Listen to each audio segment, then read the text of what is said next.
You're listening to HowStreet.com radio, available online at TalkDigitalNetwork.com. Welcome to HowStreet.com radio, the online source for market opinions. Here is Jim Goddard. My guest is John Rubino, author of several books on the economy, including The Money Bubble. His website, dollarcollapse.com. Welcome to the show, John. Hey, Jim. First thing that we wanted to talk about was the price of gold going up in pounds because people in Britain are very worried if the vote says let's bail out of the European Union. Yeah, the nickname for that is Brexit, British exit from the European Union. And this started out as a really side issue where a few people on the right were complaining about the fact that unelected European bureaucrats get to boss Britain around in a lot of different ways, and immigration being the biggest one. And in the last election, Cameron, the conservative prime minister, in order to garner some votes from the right, agreed to call a referendum on whether Britain should stay in the EU or not. And he thought of that as, I think, kind of a throwaway line, because nobody expected that, even if the referendum was held, that it would even be close. Everybody would obviously want to stay within the EU because Britain is so intertwined with Europe now and seems to derive a lot of benefits from it, in the opinion of the guys in charge. But it's taken on a life of its own since the election. Cameron got reelected, but he is now being forced to call the referendum sooner rather than later, so it's going to happen in June, and it's close. It looks like it might go down to the wire, and it looks like Britain might actually vote to leave the EU. Most recently, the mayor of London, Boris Johnson, who's very popular, came out against staying in the EU. He's in favor of leaving. And so that is creating a political coalition of the middle and the far right that is basically getting 50% of the vote on this issue now. So the British pound is plunging because the currency markets foresee turmoil if Britain has to undo all the ties that bind it to the European Union. And it's falling hard. And so gold, which I think is really the story in all of these recurring crises, is doing really well. It's up 20-some% in the last 3 months in terms of British pounds. And that is how gold behaves. See, people are seeing this happen in Russia and China and numerous other countries around the world, where the minute there's some kind of turmoil, capital flows into gold, and the price of gold as denominated in that local currency goes way up. So gold is proving itself as a safe haven, especially from incompetent government around the world. And every time this happens, more and more people get it, and so gold is starting to recover. That doesn't mean it's going to continue in a straight line up from here on out. There will be peaks and valleys and lots of corrections in the overall bull market, if that's what's emerging now. But the trend does seem to be in favor of gold because governments are screwing up on such a vast scale over and over again. It's not just one country messing up lately. It's a sequence of countries where, if it's not Russia having a currency crisis, it's China overborrowing and being forced to use its foreign exchange reserves to prop up the yuan, and people betting that it will run out of foreign exchange reserves and have to devalue the yuan, and it goes on and on. You name the country almost, and you've got some kind of a crisis of confidence in government going on right now. And that plays into the hands of safe haven assets like treasury bonds in the U.S. and gold pretty much everywhere else. And I think that's going to be a big part of the story going forward, is our loss of faith in governments and central banks, because these guys have basically gotten away with financial murder for the past 30 years because they've been able to borrow more and more money and create more and more new currency and find acceptance for that currency out in the world. As long as people will take the meaningless paper that you're printing and treat it like it's of some value, then you can keep on playing all kinds of dysfunctional games.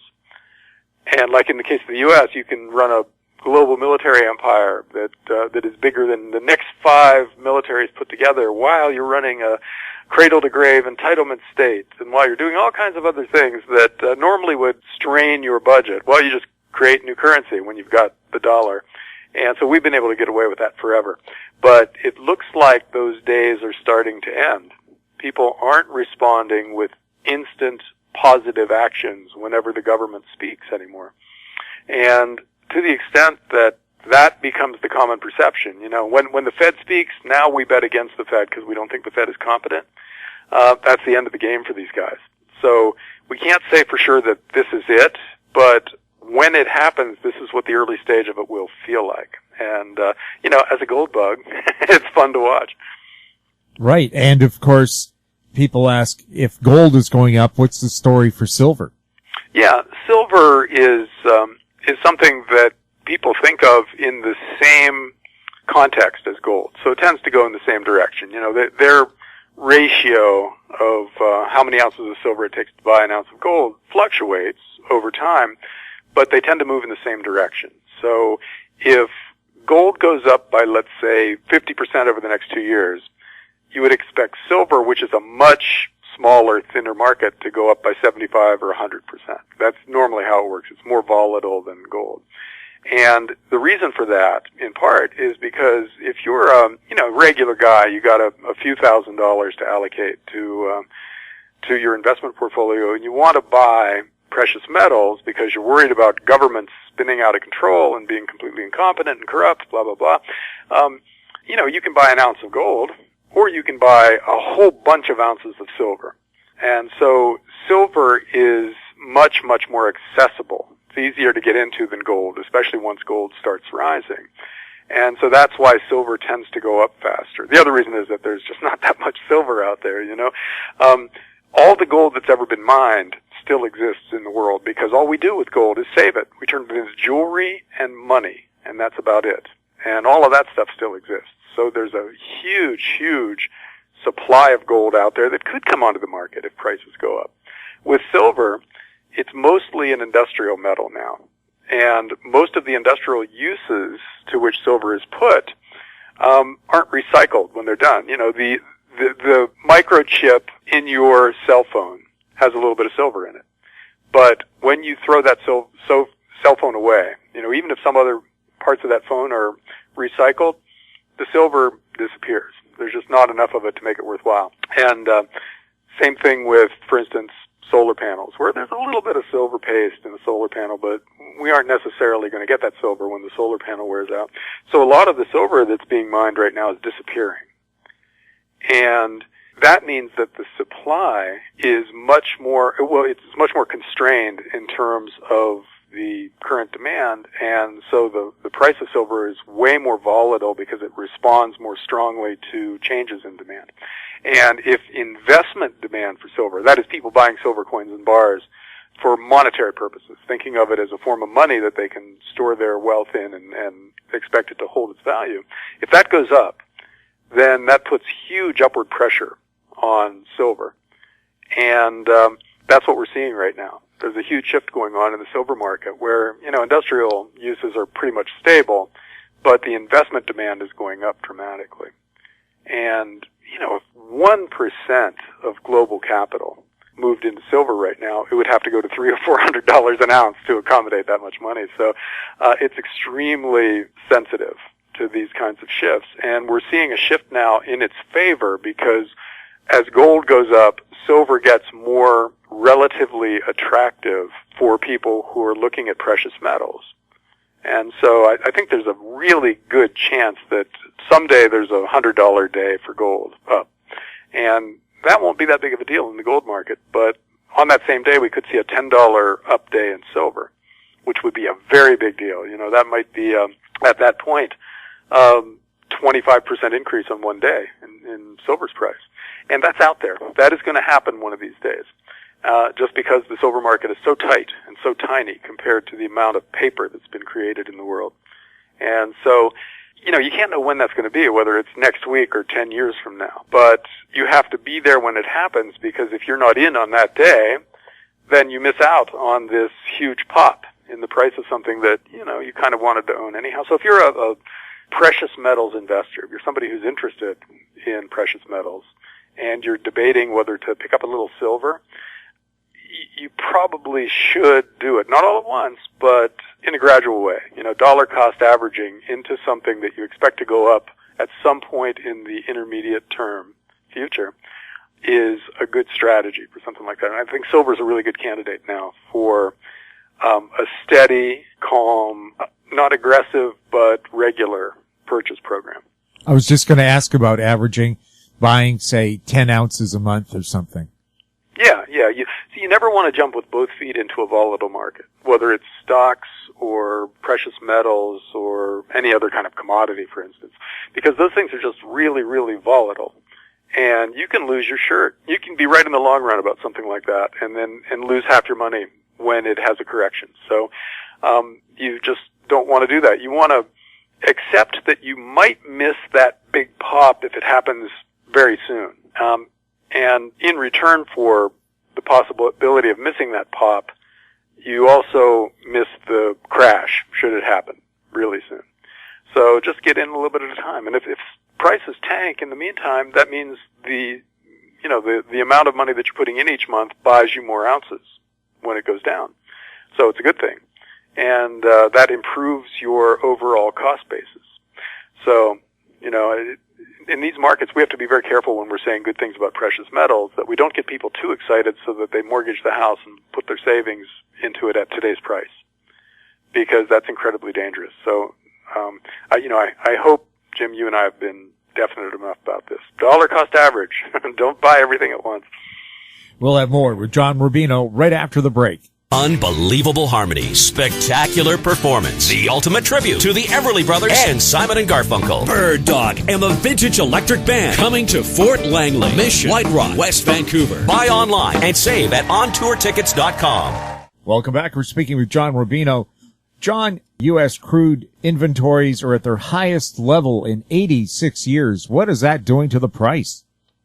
Well, the price is actually up a little bit today because at the same time they announced that huge build in inventories, they announced stronger driving activity in the U.S. More people are out there driving because, in part because gas is so cheap, in part because the weather is really nice out west. I don't know what it's like back east, but we're having unseasonably nice weather for February here. It's like 50 degrees and sunny here in Idaho. And so that's leading to more driving also. So the two have kind of balanced out. Oil is up a little bit on what looks like a positive supply inflection point here. Or, I'm sorry, demand inflection point. More people are demanding oil, buying oil. And people are driving SUVs, too. I just noticed in a local parking lot, I'm wondering, how are people getting in and out of their vehicles? They're all SUVs, and they shrunk the parking spaces, expecting people to be driving micro cars. How the hell do you get out of your car or get into it? Yeah, this happens in the U.S. whenever oil prices go down. Gas gets cheap, and then we start buying more SUVs and pickup trucks, and the American car companies start reporting great numbers and feeling bulletproof. Start thinking, they don't have to be plunging into electric cars or working on better fuel efficiency for internal combustion engines or anything because they're making so much money selling their big honking pickup trucks. And then the market changes, oil goes back up, gas gets expensive again, and then we have to bail these idiots out. I'm really unimpressed with the American car makers because they don't seem to get this. They don't really get cycles. They just love to sell their pickup trucks and SUVs and don't really look beyond the current cycle. Anyhow, that's what's happening now. Our SUV and pickup truck sales in the U.S. are soaring. And so that explains the parking lots that you're seeing, Jim, that more and more big, giant cars are out there. So now we're carting around 6,000 pounds of metal for one person to go to the grocery store and thinking that's okay. It's not okay. The electric car makers, the guys who do it right, will crush the internal combustion engine dependent car makers sometime in the next 10 or 20 years. And our guys better be on board for that. In defense of them, they are starting electric car programs. They do have hybrid engines and stuff like that. It's just that they get so excited when gas goes down and people start buying SUVs again. It's just disturbing to see it because we'll have to bail them out again at some point. Well, in Britain, they have what they call green lanes on their freeways. that will automatically recharge your electric car. And they're sinking $6 billion into that.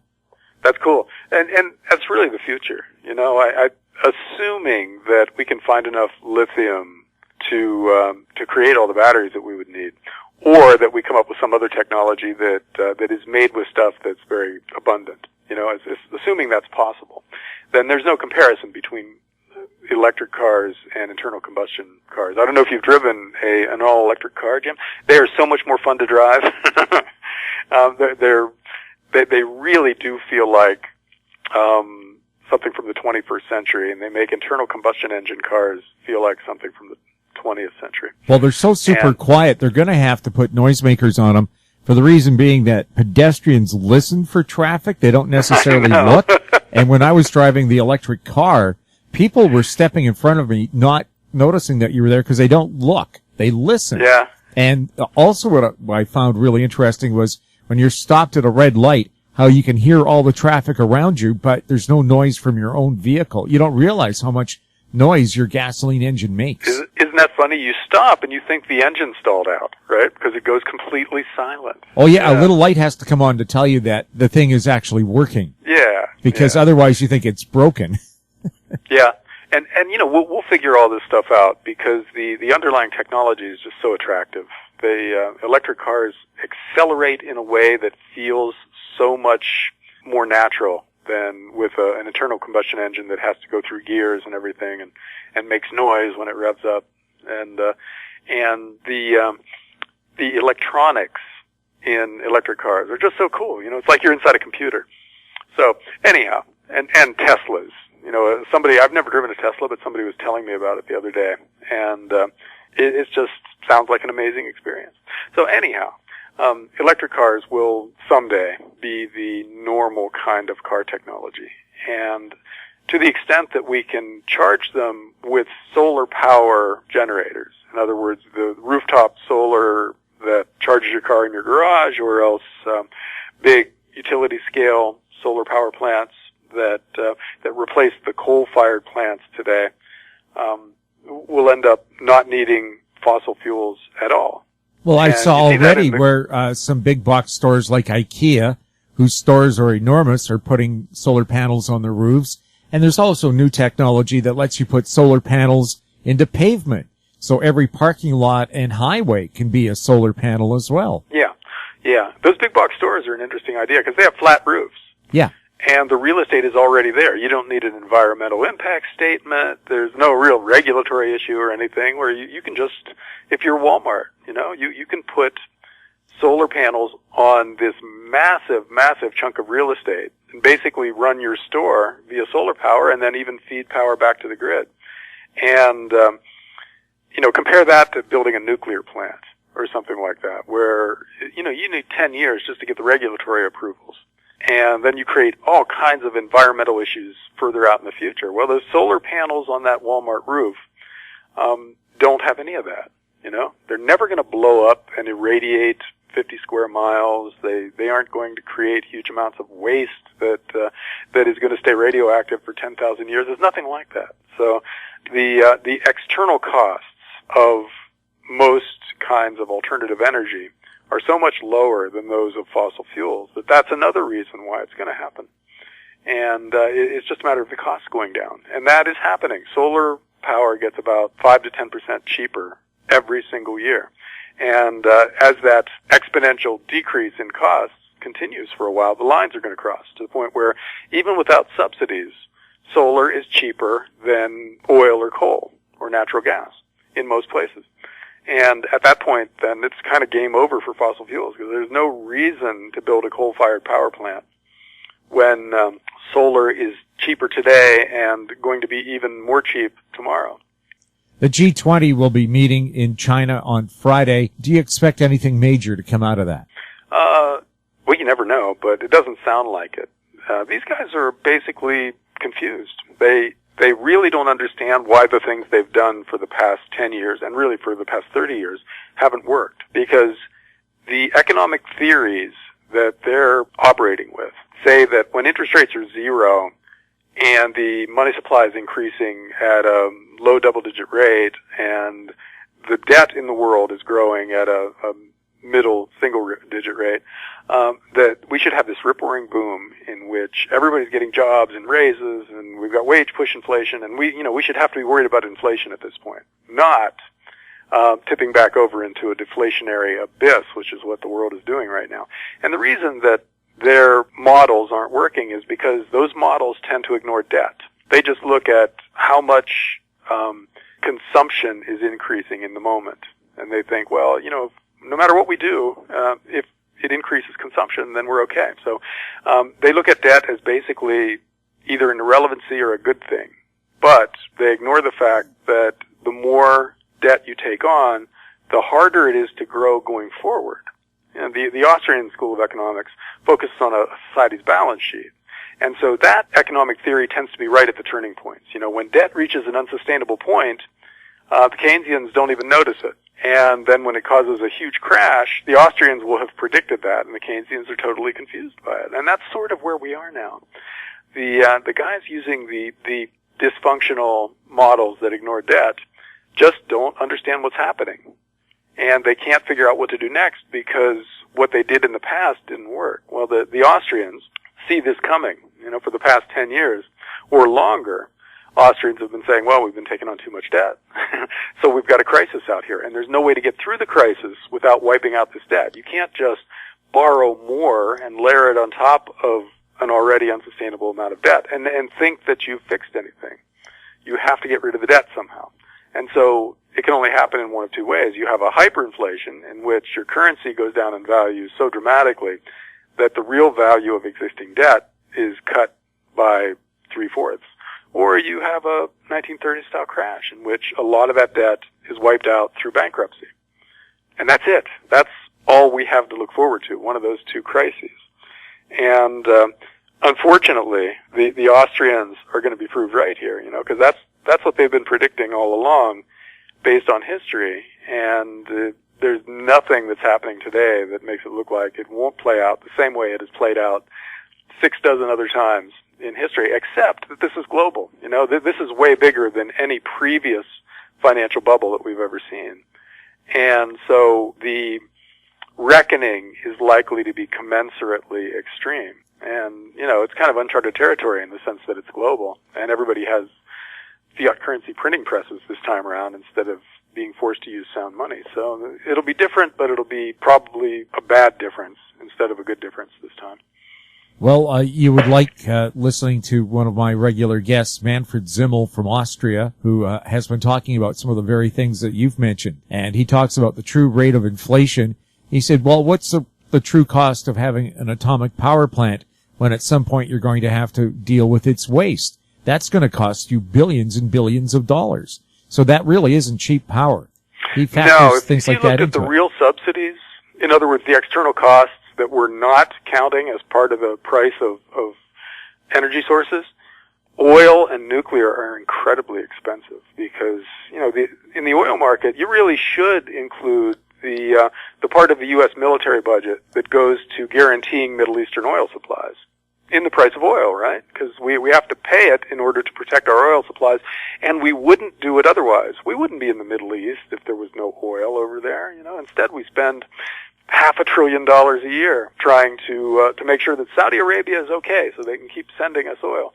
And that should be in the price of oil. And if it was there, a barrel of oil would be 2 or 3 times as expensive as it is today. And with solar power, you've got direct subsidies that lop 30 or 50% off the price of today's solar. But that's minuscule compared to the amount that we pump into the oil market, or allow to be pumped into the oil market each year. So I think on a straight-up basis, unsubsidized, every energy source having to eat the cost of its external costs and then compete in that way, already most forms of alternative energy are superior to fossil fuels, and it's only going to get more extreme. John, thanks a lot for chatting with us. Sure thing, Jim.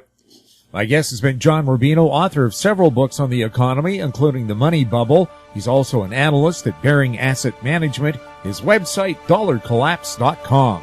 You're listening to HowStreet.com radio. Find us on Twitter at TalkDigitalNet. Our YouTube channel is Talk Digital Network. Comments about the show can be sent to info@howstreet.com. I'm Jim Goddard. Thanks for listening. Comments made on HowStreet.com radio are an expression of opinion only and should not be construed in any matter whatsoever as recommendations to buy or sell any financial instrument at any time.